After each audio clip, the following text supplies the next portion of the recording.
Union, which is largely about their friendship and also about politics. One, a self-avowed Democrat, and one, a self-proclaimed Republican. We will talk about the common ground they found traveling cross-country from their homes in California to their jobs back east. Chris is a speechwriter and a writer on his own right now during the pandemic, but he was a speechwriter during the Obama administration and also did speechwriting for John Kerry when he was Secretary of State. Jordan is a Marine vet who also has a law degree. I should mention that Chris also has a law degree. They met at Yale Law. And Jordan now works for Schmidt Futures, a philanthropic group out of New York.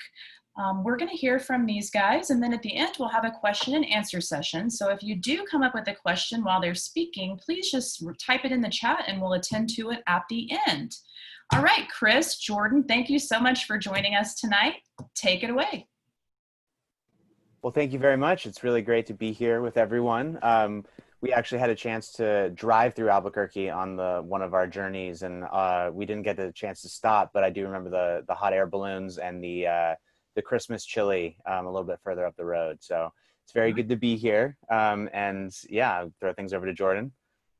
Yep, just to echo Chris, thank you so much for having us. Thank you everyone for joining on a Wednesday night. Yeah, so I think the last time we were in New Mexico, we stopped over for a few nights after driving for about a week through northern Mexico.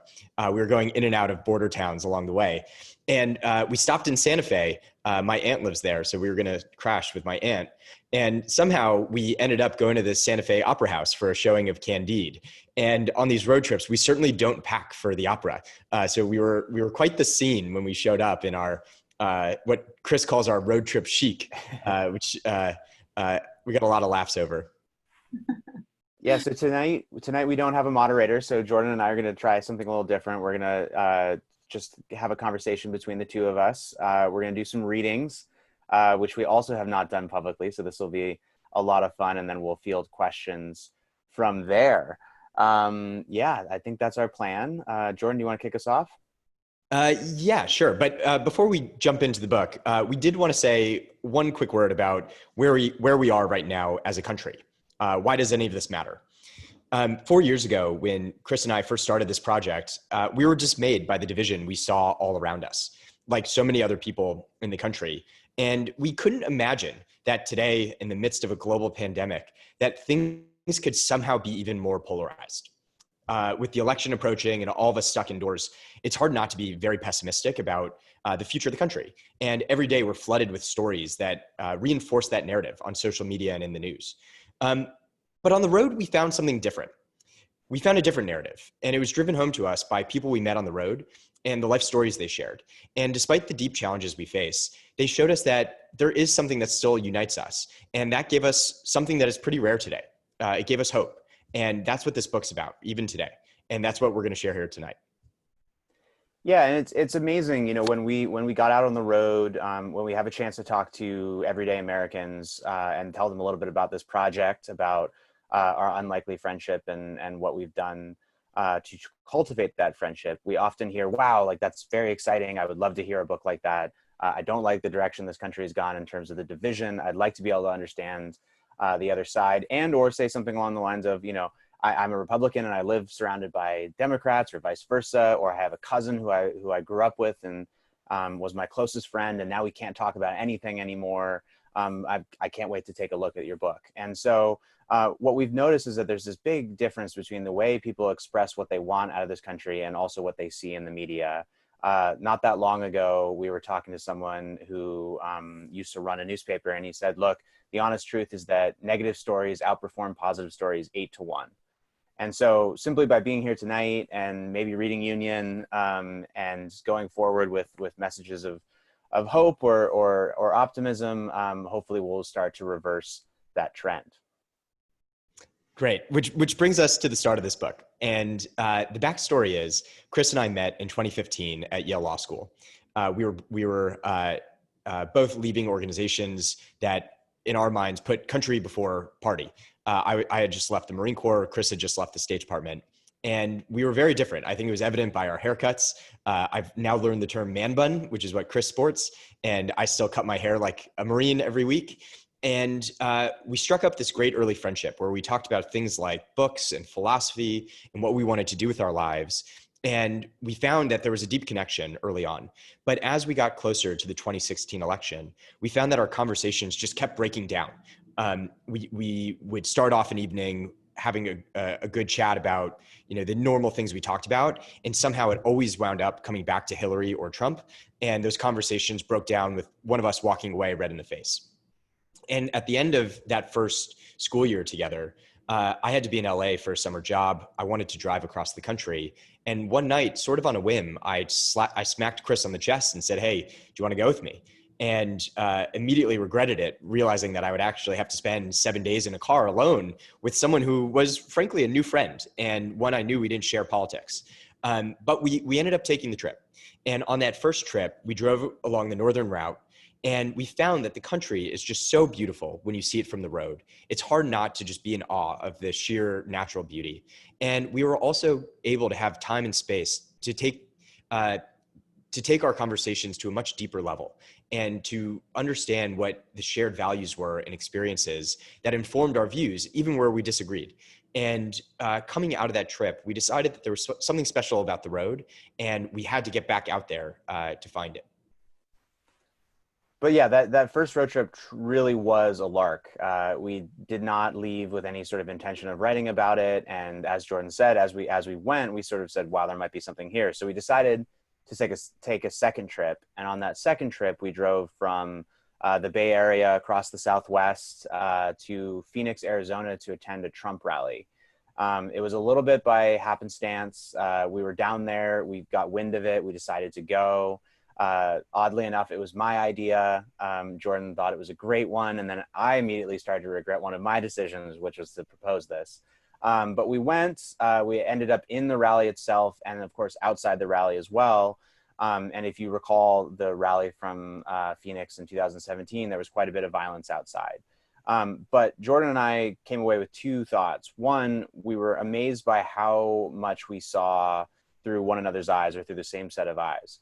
Which is to say, when we were in the rally, we both were impressed by how charismatic the man was to the room, to the people we were surrounded by, as well as how scary some of the elements on the fringes of that rally really were. When we were outside, we were both very impressed by the expression of civic activism going on in the streets. But then we were also a little dismayed by the sort of fringe elements that seemed to want to just break things. And the simple fact that we were able to say these things to one another, that we were able to see the same things, made us say, maybe there's something here. Maybe we can write something like a book, or we thought about doing a documentary, but quickly realized that we're better writers than we are filmmakers. So we decided to write a book. But we also decided, and the second thing here is that we decided that politics was not going to give us any answers. So after that Trump rally, we decided to set off on the road to find larger values, to find stories that spoke to more universal aspects of what it means to be an American than, say, going to political rallies would. And so our third trip, we wanted to find people and stories far away from politics, as Chris said. And the first person we found was Pete Milan. So Pete is a long-haul trucker. He's been on the road for more than 40 years. And he's driven about 3 million miles last time we talked to him. And we somehow found Pete, and he agreed to take us along for a ride. And this was going to be our first trip trying to get away from politics. And we show up in Las Vegas to this big long-haul truck stop, just rows and rows and rows of long-haul trucks arrayed. And someone honks at us, and there's Pete. And he gets down from his truck, and he's wearing a big Make America Great Again shirt. And I know Chris's first thought was, oh, crap. So much for getting away from politics. But we get in the truck with Pete and we set off. That's actually when we drove through Albuquerque. And we had 5 days on the road with him, going from Las Vegas to Louisiana. And on the road, we got to have these long, deep conversations with Pete, where we found that he was actually a very interesting, complex, nuanced thinker. And that brings us to the first passage we're going to read from the book. So this is Union. This is the first time we've ever read to anyone, so bear with us. This should be fun. Good luck, buddy. Okay, so this is chapter 6. We came to know Pete as an enigmatic thinker, and no more so than in the realm of politics. Trump inevitably came up in conversation, and we were surprised by Pete's opening statement. You know, he said, his Make America Great Again shirt still stretched across his chest and belly. My biggest problem with him is that he doesn't acknowledge climate change. The diesel engine roared as Pete gunned past a doddering car that was skittishly attempting to merge onto the road. Pete went on to lament Trump's sexism. He unloaded on the inequity of white privilege. He told us how he regretted what Trump had said about immigrants and Muslims, both on the campaign trail and since. But Pete had voted for Trump nonetheless. I really don't think he gives a damn about anything, Pete said, and he meant it as something to admire. He says what pops into his head. He's not a trained politician. And so that experience with Pete taught us one of our first really important lessons from the road, which was that people are way more complex than the labels we might assign to them. If all we knew about Pete was the shirt he was wearing and his support for Trump, we probably would have missed the most important things about his values and his character. And those things only came out over time. It took long conversations to get to that point where we could understand Pete at a deeper level. And that was a lesson we learned over and over again on the road. We had to really sit down and explore with someone in order to find what values they really held. And all the labels or tribes or things that we might assign to them, the beliefs we might assign, if all we know is that they're Republican or Democrat or support Trump or support Hillary, would have led us astray. And that was formative for us as we moved on for the rest of our road trips. So yeah, Pete had a pretty major effect on us. And after our time with him, we decided to take to the road once again, which is where our next passage comes from. Again, we were down in the Southwest. We decided to drive from Los Angeles to Tijuana and then Tijuana to Juarez, going across the border the whole way. And while we were driving to Juarez on a road in the Sonoran Mountains, we saw something that both reminded us of Pete and also of how dangerous it can be out on the road. So I'm going to read you a quick passage from our Mexico chapter. This always used to terrify me in school, so here we go. As we took one long banking turn out of the Sonoran Mountains, we came across something that took us all aback. Chris drew a sharp breath, Jordan groaned, and Richie shook his head. We had taken a friend along for this voyage. On the shoulder, in a shallow gully below a sheer wall of umber rock, was the ashen wreck of a big rig. It must have lost control on the last switchback and tipped in a fiery swoon. Its brakes locked or severed and crashed in a long arcing slide into the margin. There, shunted off to the side, it had smoldered, turning a sickly and twisted gray-black under the flames of its own engine. Jordan hit the brakes and reduced our speed as we passed and took it in like a wake. The hull was scarred black.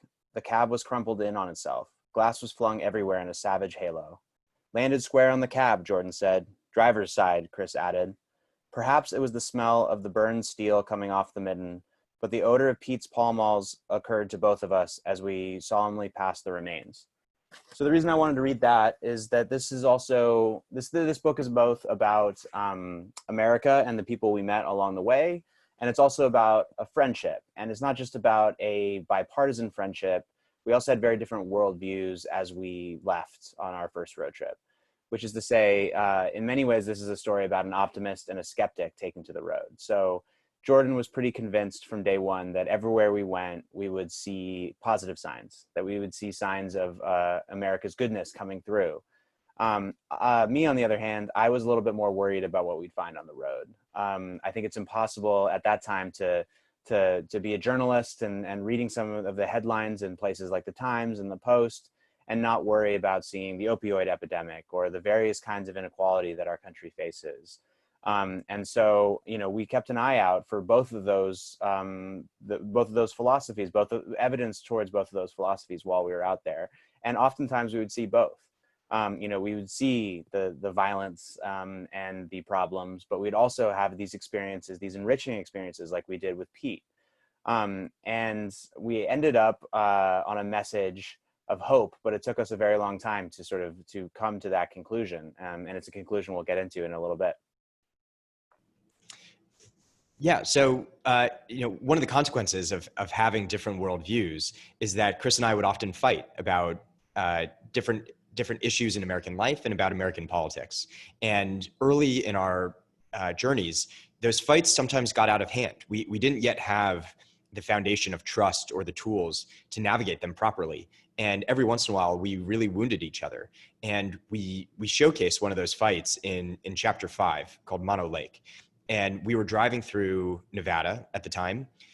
We had this long open stretch of highway. We had just spent a few days that had left us somewhat euphoric. We had been to the Trump rally. We had met these veterans in Page, Arizona after that.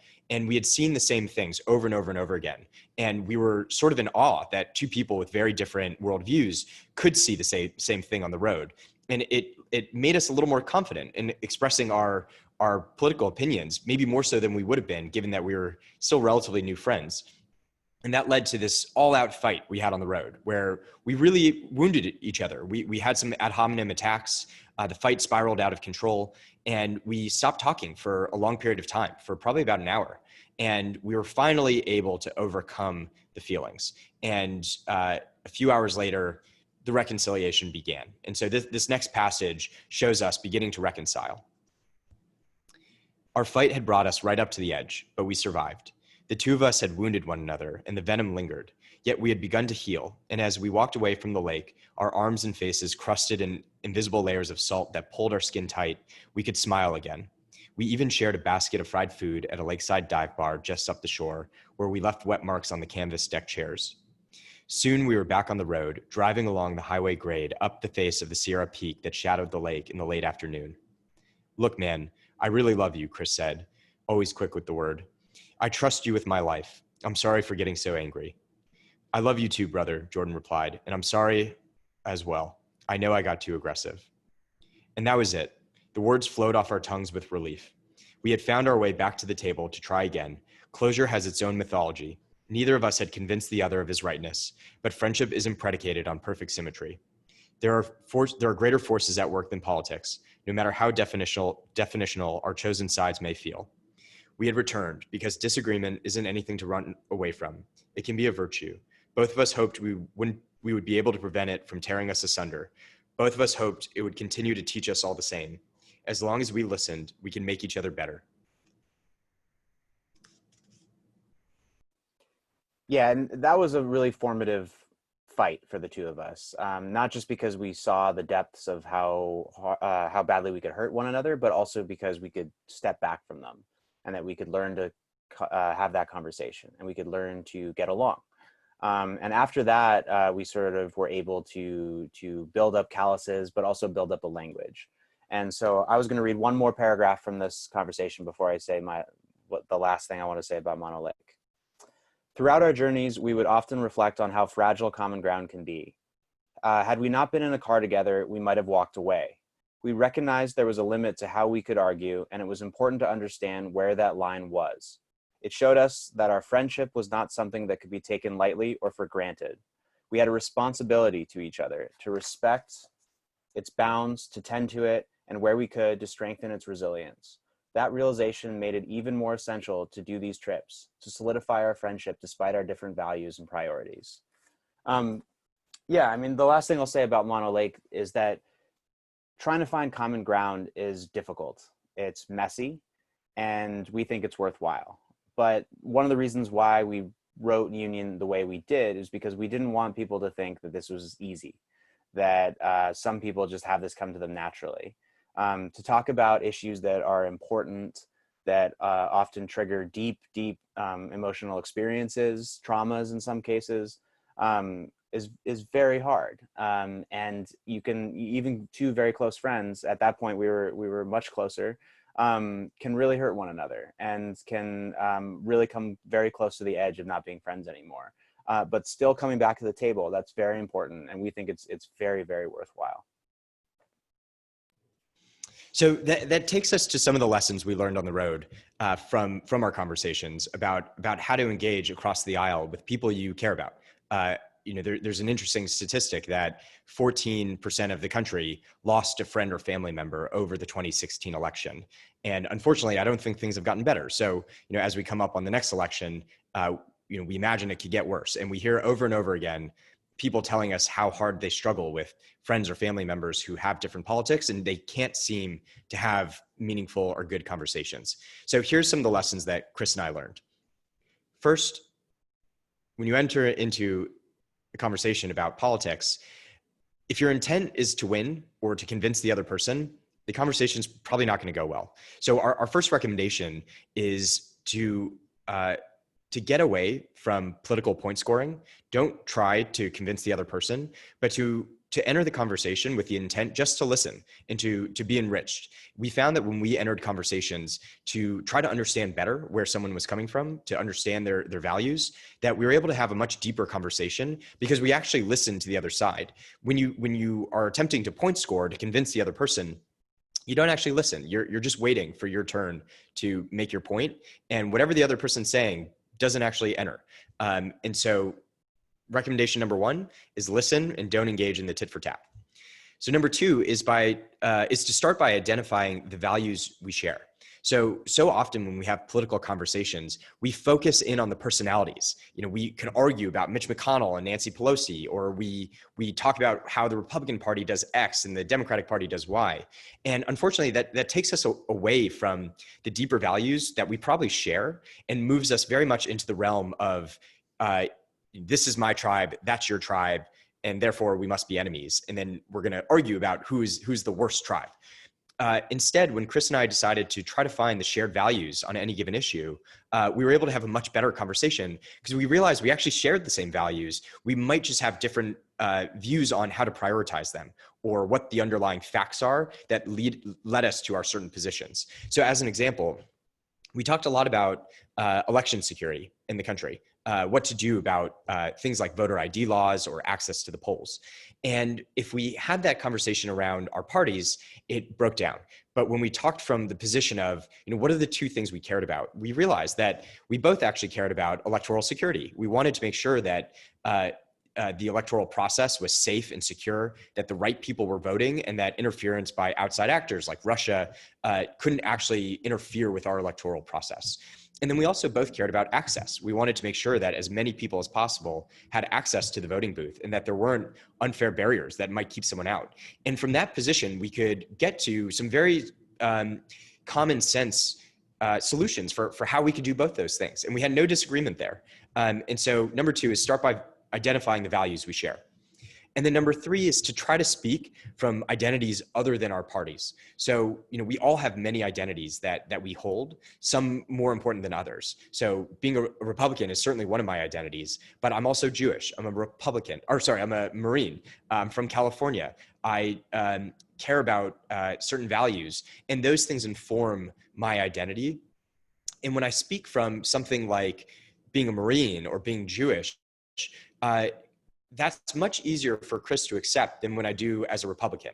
So one thing we found was that when we looked at those deeper identities, the more powerful ones, we were able to have much richer conversations because Chris could empathize with me as a Marine in a way that he couldn't when he looked at me as a Republican, and vice versa. I could empathize with Chris as a journalist, someone who wanted to see something on the ground before he took it on blind faith, than I could if I just saw him as a Democrat. And so our third recommendation is try to find those deeper identities or experiences that really inform how someone is approaching an issue or a position that they hold. So those are three tactics that Jordan and I learned through the course of many, many conversations and a handful of fights to make for a productive conversation. But even if you employ all of those, or you have other ones that are really successful, sometimes conversations or relationships can break down. And so, we also have two sort of larger strategies that we thought were very important and that were revealed by the road. So one of them is to both be aware of the context and also change the circumstances if you can. So what do I mean by that? So when we were at the Trump rally in 2017, no one really was having a good conversation other than a handful around the edges of the crowd. Why is that? Because when you're at a political rally, you're there to express yourself as loudly as possible. There were many people there that were playing to the cameras. It's a very different kind of circumstance than, say, two friends in a car, radio off, windows up, in this very kind of intimate setting. So when you can change the circumstances, when you can get out from where you would be coming in contact with someone of a different way of thinking, then you're much more likely to have a good conversation. And that wasn't just true for Jordan and I. We found that was true when we talked to Pete, for example. As Jordan said, Pete stepped down from the truck and he was wearing a Make America Great Again shirt, and he wore it for 3 out of 4 days we were on the road. And so I didn't think I could potentially talk to him. We had just been to this Trump rally. We had just learned these lessons about context. But then when we were in the cab, it's only natural that 2 humans, 3 humans try to find ways of communicating. Because when there's not an expected script, you have to find your own. So that's one big one. Be aware of the context. The second one is to keep coming back to the table. And this was one of the lessons from Mono Lake that we teased earlier. You're not going to be able to solve these issues or understand one another after one conversation. It takes many, many conversations. It takes a lot of work. And so it takes employing these tactics. It takes, trying the dinner table, trying one-on-one, trying, seeing each other over Thanksgiving. If this is a family member that you're having trouble talking to, it takes more than one experience and more than one context in order to get through. So that's kind of our sort of our playing cards version of how to break through. And so as we set off on the rest of our road trips and really searched across the country for these things that we thought united us as Americans, what do we still hold in common? We were struck by the shared values that we saw pop up over and over and over again. So first, we heard among everyone we talked to this deep well of feeling for the country. And sometimes that was expressed in disappointment and anger. Other times it was expressed in love and patriotism. But it aroused strong emotions in everyone we met, because there is something that we all feel passionate about as Americans. And whether it's, we want America to live up to its promise, its initial founding ideals, or we believe that it's done so much for us, for our families, for our communities, and for the world, that we're proud of it. We found that across the board, that there was almost no one who was just indifferent. There was always this strong feeling. And then we saw 2 other things that we thought were really important. First is, we saw that everyone over and over again talked about dignity and how they wanted dignity in their life. Pete, the truck driver, when it came down to it, he wanted people to recognize the service he was providing to the country and to people around the country. He really saw his life as rooted in service to community. We met a bunch of inmates at Parnell Prison who were part of a Shakespeare in prison troupe. And they were really trying to understand what had gone wrong in their life and how they can do better going forward, because they believed that they had dignity and they wanted to struggle for it. We saw it among Mimi, who runs this drug diversion program in Tulsa.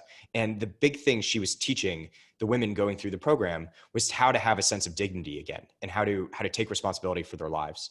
And so this idea of dignity is something that we as Americans, I think, hold really dear. And it's something that doesn't often get talked about in the political arena, but it is something that we feel every American deserves and should have. And then the last one is this idea of redemption, that redemption and the need for second chances is this uniquely American value, that no matter where we came from, whether it's from Los Angeles like I did, or from a country overseas, or the immigrant legacy we have, everybody can come to America and have a second chance in life. And that applies whether you try to start a business and fail, whether you commit a crime and serve your time and then come out, that everybody deserves a second or maybe even a third chance. And that idea of redemption is powerful, and it infuses everybody across the country. And it's why certain things today have almost widespread universal appeal. So criminal justice reform is the one that really comes to mind. It was something that Chris and I found that more than any other issue, we really aligned on. And so those were shared values that we felt united Americans across the country. But in that conversation about sort of second chances, redemption, we did spend a lot of time engaging with the tragedies around this country. So Jordan mentioned we spent time in Detroit at Parnell Prison, where a bunch of men were doing the Shakespeare rehearsal, and they were able to talk about the ways in which they ended up where they were. Some of it had to do with personal mistake. Other parts of it had to do with the situations that they had found themselves in as children or later on. Then we went to Tulsa, and we spent a lot of time in this city, which is riven by issues of racial inequality, economic inequality. There is truly almost a line running between sort of Black Tulsa and white Tulsa. And while we were there, we found out about the Tulsa race massacre that occurred in 1921, which these days is thankfully better known around the country. But back when we first arrived, was a total surprise to both Jordan and I, who consider ourselves students of history. And so we had to confront both this sort of great feeling of optimism after having spoken with Pete, and even some of these instances of sort of confronting the tragedy. Like at Parnell, a lot of these men believed strongly that they had these wonderful futures ahead of them. We also spent some time with a group of women at a nonprofit called Bags to Butterfly. And these four women, had spent nearly 100 years in prison between them and had come out the other side and were learning a craft. And all of them spoke about these enormous dreams and that life would be much better. And so there's this strange combination of both tragedy and triumph, or at the very least, hope for triumph. And we ended up talking to Mimi about this. So Mimi was the director of this prison diversion program for women and especially mothers in Tulsa. And she had walked us through Women in Recovery, which is the program's name, a couple of times. And we had been in dialogue with her for a very long time. But we had also just come from Detroit, and we were thinking a lot about these issues. And so I'm going to read you one last passage where we were talking with Mimi, and I had a question for her. So here we go. Do you ever feel it? Chris asked her at length, or do you not have time?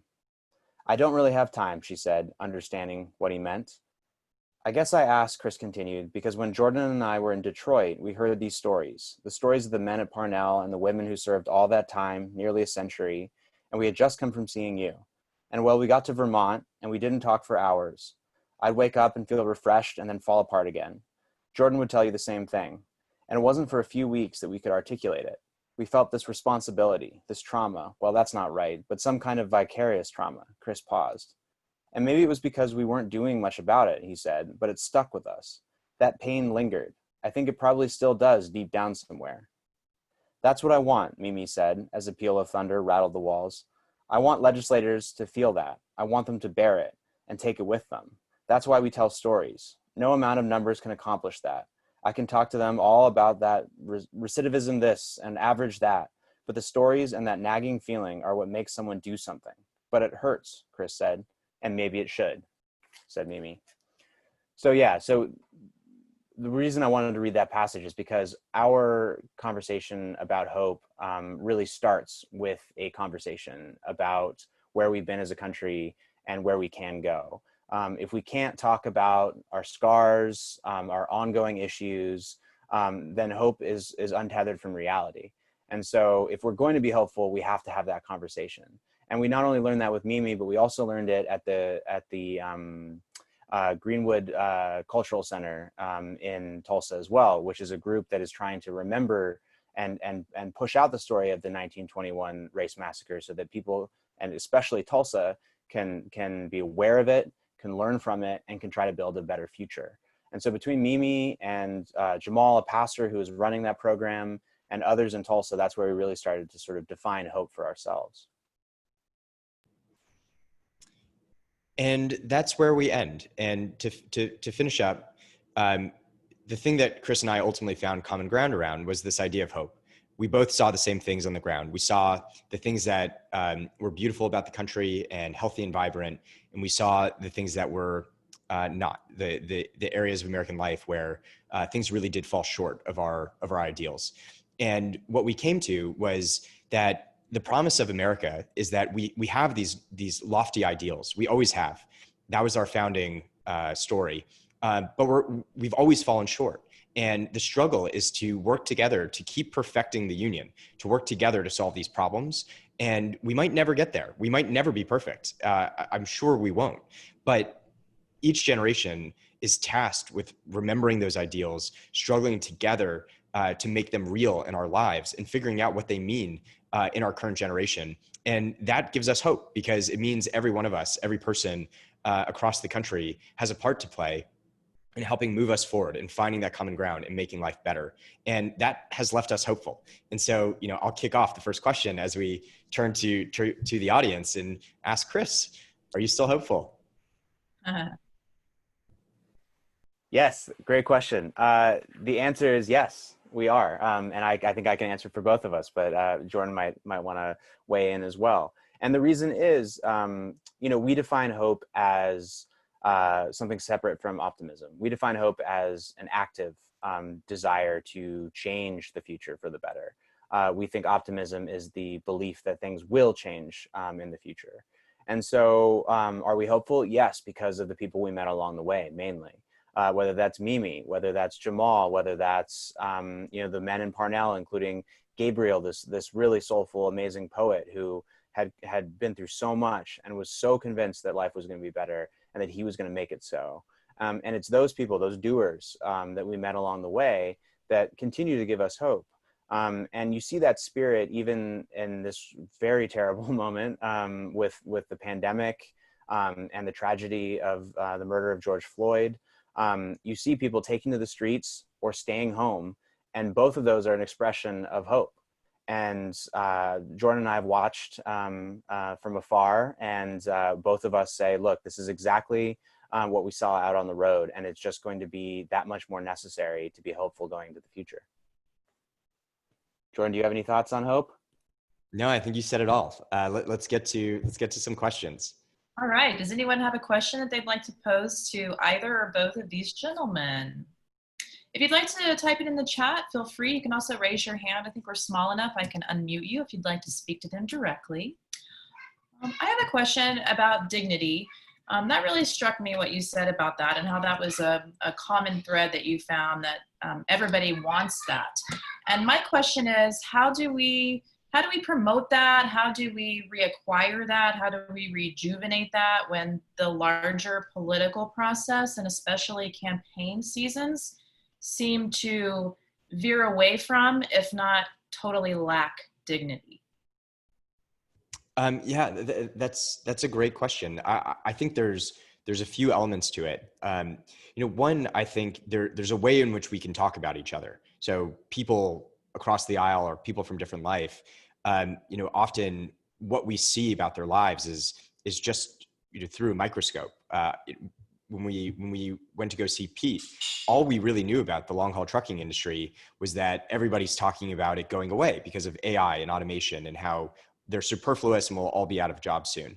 And to us, that doesn't really do dignity to these people who have a craft, and we haven't taken the time to really understand their craft. And so part of it is trying to have some empathy for other people in the country and speaking about them and what they do with that sense of empathy and trying to provide them dignity. So I think that's first. I think there's another part of it, which is our political discourse, our public leaders, in my mind, just haven't acted with a sense of dignity and decorum in how they've conveyed themselves to the American people. And that's part of this sort of weird celebrification of politics. And unfortunately, that's going to keep happening so long as we tolerate it. And so going forward, I think it's something that people need to do a better job of saying, I refuse to stand for this. I refuse to vote for something that I find belittles the country or the office. I think this is from both parties. I say this as the Republican. I think it's both parties are engaging in this. And it's up to the American people to hold them to a higher standard. And what that looks like is, in our own conversations, being able to say, like, I really do disapprove of the way the president tweets, or I disapprove of Democrats in the House not allowing Bill Barr to talk. Like, these are all things that are not part of what we expect from American democracy. And then finally, and I'd rather Chris talk to this, but I think there's a storytelling aspect to this. Like, what is the story we tell about certain occupations, about who we are as Americans, what our history means? And it's complicated, but those stories are a way to bring dignity to different aspects of American life. Chris, do you have something to add to that? Yeah, I think Jordan said it best, but I would add that, this is a big part of our project in Union, which is to allow, Pete's voice to come through loudest above ours, Gabriel's voice to come through loudest above ours, Mimi's in that passage we just read. She's the teacher. It's her life experience. It's her quote.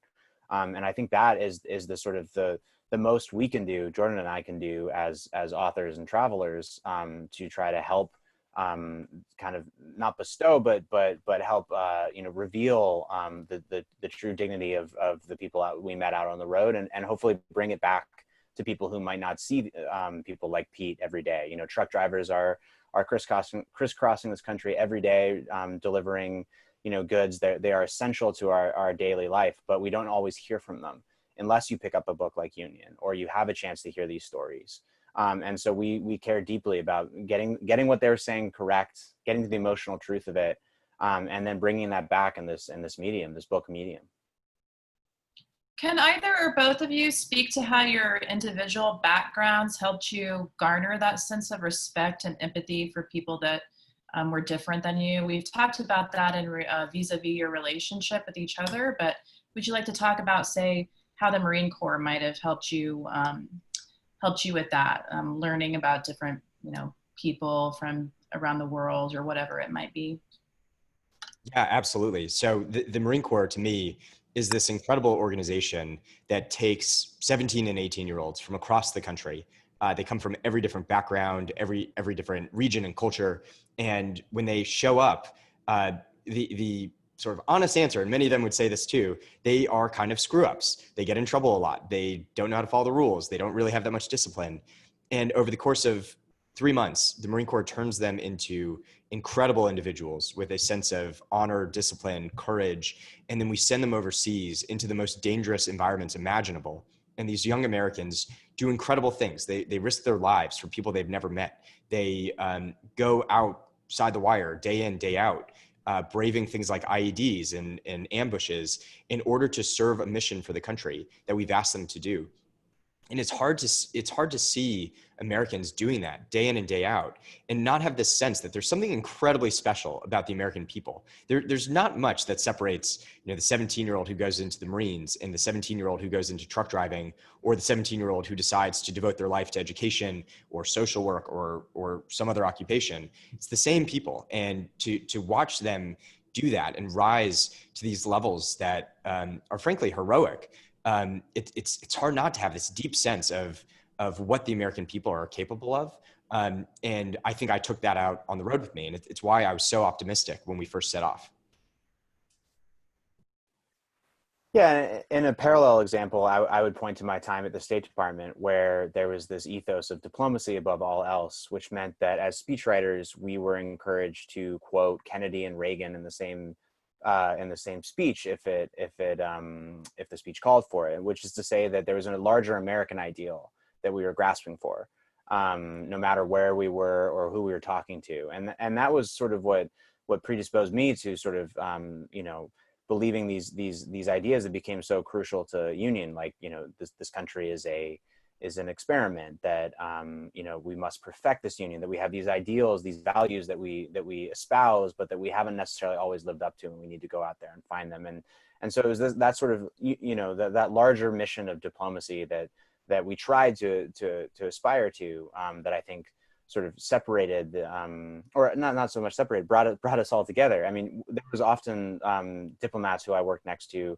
who you had no idea the way they voted. And it was because of that larger mission that we were able to sort of set those things aside. Interesting. Okay, it looks like we've got some questions from the audience now. Ava, are you there? Ava wants to know, she's got a couple of questions about the book to start out with. She wants to know why you wrote it in third person. We noticed when you were reading that you referred to each other by name, and she wants to know if you tried other formats while you were writing the book. Absolutely. That's a great question. Yes, the reason, so yes, we did try other formats to begin with. We started using our own singular voices and bouncing back and forth. So it'd be, we'd experience part of the Trump rally through my eyes, and then part of the Trump rally through Jordan's eyes, and bounce back and forth. We tried doing it by chapter. We tried doing it almost sentence to sentence, but like we say in the book, it started to read like bad Faulkner, so we decided to scrap it. The reason we decided to end up using third person plural is because we wanted to give a sense for our interiority. We wanted to read like a novel. We wanted you to know that, I was uncomfortable in a certain situation, or that Jordan was wrestling with a complicated decision. And we also wanted you to be able to see those that interplay. So not just that Jordan was struggling with that, or that I was feeling uncomfortable, but both at the same time. Because I think the whole project is about merging the way we saw the same things, but we got there in very different ways. And so I think that's probably why we ended up settling on the third person plural. Cool. Ava was also asking about the timing of the book, and books take so long to produce and be published, as we all know.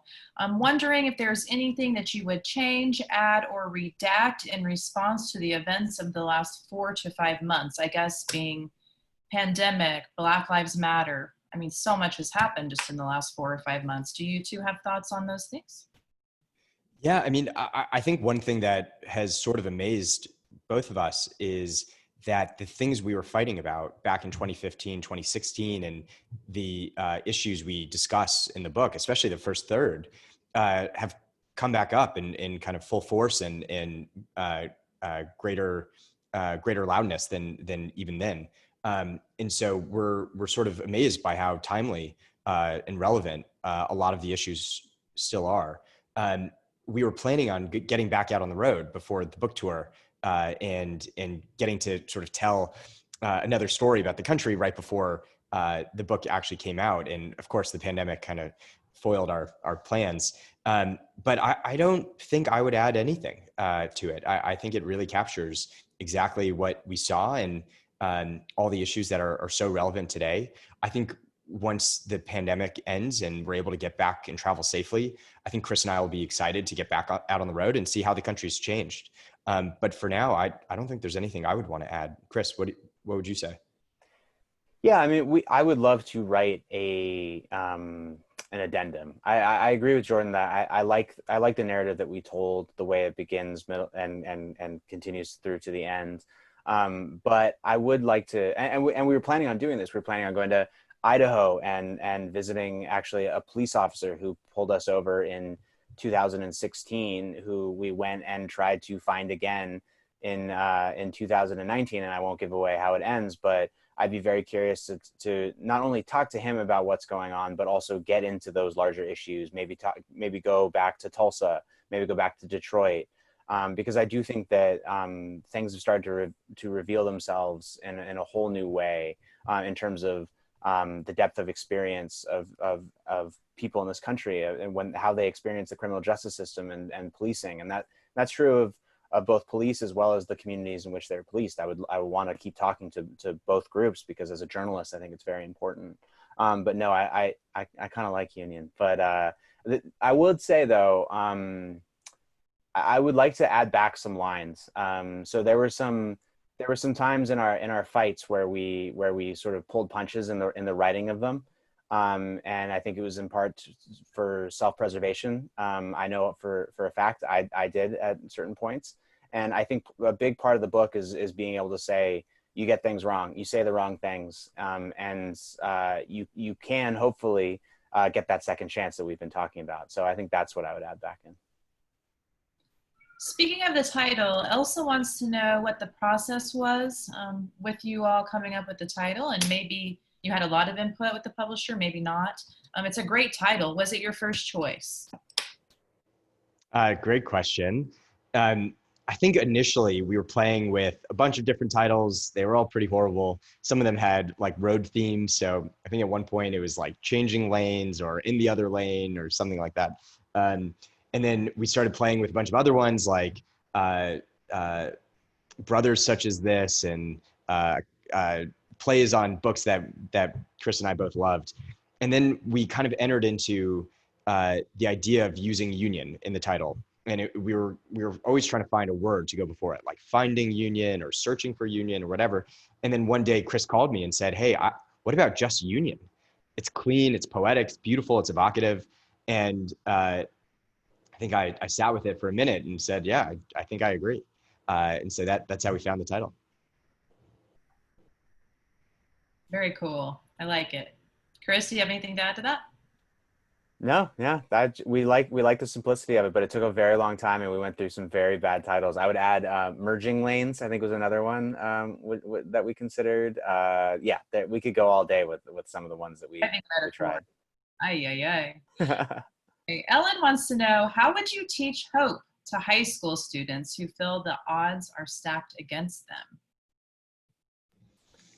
That's a great question. I think this is another one where I would really lean on storytelling and using powerful stories that convey these important lessons about what it means to go on a journey and to take adventure and to try and struggle and keep working, because on the other side is the opportunity that you want. And I think one thing Chris and I kind of wrestled with is how we can have something like the American dream, where today so many people don't know if it exists anymore, and life might not be better than our parents' lives.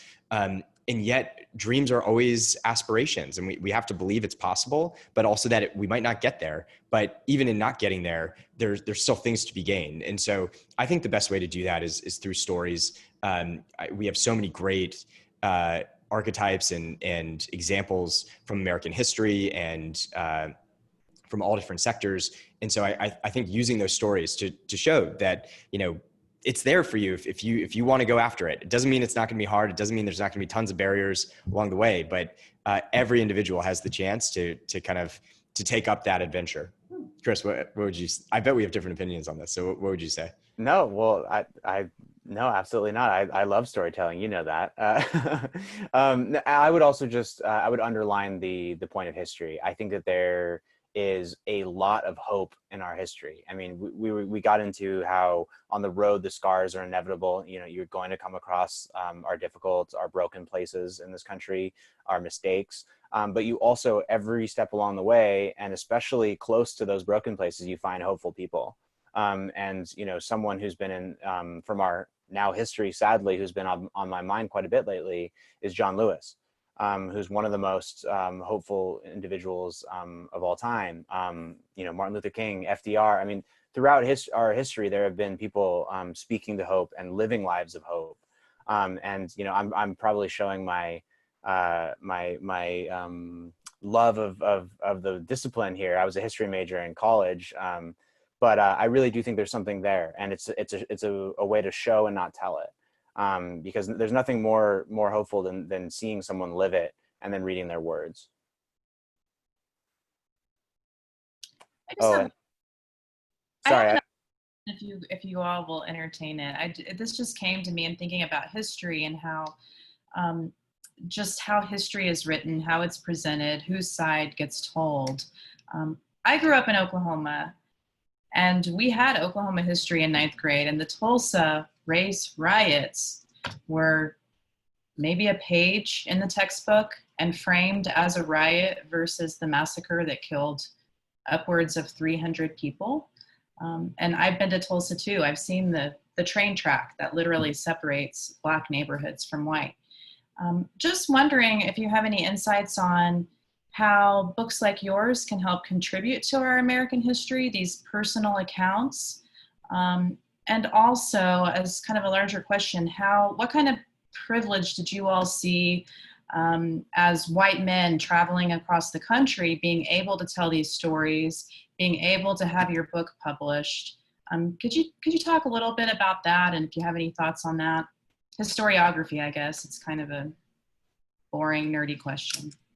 Yeah, well, it's a very big question. I think the major lesson from the book that we try to convey around the idea of history is that history can mean many things to many people, and we all process it differently. And we're reckoning today with different ways that history has been told in the dominant narratives and other narratives that are now coming to the fore. And it doesn't mean that one's right and one's wrong, or we should now ignore one over the other. It does mean we should be humble about our own history and how other people are going to process it. But it also means we should have the conversation. And I think what's very heartening to us is that the conversation around the Tulsa race massacre is being had, especially in Tulsa, and it's being talked about, it's being reckoned with. But they're doing it in a way that says this isn't just Black history, it's American history. And so let's talk about it so that we can all learn and move forward together. And I think that is the real key, that these narratives of history, we have to find a way to make it American history, something that we all share and that we're all going to learn from and all going to move forward together. And I think where Chris and I found the ability to do that is in recognizing that we're both triggered by different kinds of language. For me, it's the language of patriotism. I want to believe that America is a good country because I've watched people put on the uniform, wear the flag on their shoulder, and go overseas and risk their lives for it. And the country has to be good to motivate that sort of self-sacrifice. And Chris is really animated by the language of empathy. And he wants to know that we are really trying to expand who's included in America's bounty, and to recognize that a lot of people have been left out, and that those scars exist today, and that the legacies are really real. And any language that seems to diminish that is gonna set him off. And so we found a way to unite those two languages in our own conversations so that we could have these hard conversations about history, but also say, this is how we get better together. This is how we live up to the ideals that we both love. And I think that's really hard to do. The two parties are really good at their own languages, but we have to find a way to be able to talk about it together. So I'll kind of leave there. Chris, do you want to add anything? Yeah, absolutely. I will add on the privilege point. Like, we were enormously privileged to do what we did, and we tried to make no bones about it. We express who we are. We get into our backgrounds. I do hope that speaking to Jordan's reckoning, I do hope that that's changing. And everywhere I look, at least in publishing, we start to see that. Our marketing director is trans. Our editor is a woman of color. The author that she was working with before us is LGBTQ. Everywhere around us, the publishing industry is getting ever so slightly more diverse, and as authors, we are trying to support that as much as possible. And I do also hope that this moment, it feels like history is sort of lurched forward, in that everything has kind of been thrown up in the air and we're going to have to rebuild. And I think that is both a crisis and an opportunity, because I think everyone does want to rebuild better, and I think we want to rebuild in a more diverse way. And I think you're starting to see signs of that and signals of it. And I'm hoping that in the years to come, we're not the only types that can go out and write, road trip stories, that the road becomes more forgiving and more welcoming to not just the two of us, but also people who don't look like us. I hope so too. Thank you both for being with us tonight. This was a really hopeful, inspiring event. Thank you for sharing your stories as well as the stories of others. I agree with you that stories are really what does unite us and brings us together. So hopefully we can all move forward together. I'm going to allow folks to unmute themselves now. If anyone would like to give the authors a hand and wish them well, you can feel free to unmute yourselves. So thank you again. Thanks for everyone that joined us tonight. It was a small crowd, but I know that we all got a lot out of this. And thank you, Chris and Jordan. Thank you. And thank you, Bookworks. Yes, please do consider supporting Bookworks, especially now during the pandemic. We need it more than ever. As you might know, the tech giants had a congressional hearing today where we're all listening to Jeff Bezos and many others speak. And just want to give a shout out for local independent businesses right now. It's very important to continue to support your favorite neighborhood businesses during the pandemic. So please do consider doing that, whether it's a coffee shop or a bookstore that you typically frequent but can't right now. Many of us do have our websites up and running and ready to sell you things. So thank you again so much for joining us, everyone, and have a great night. Thanks.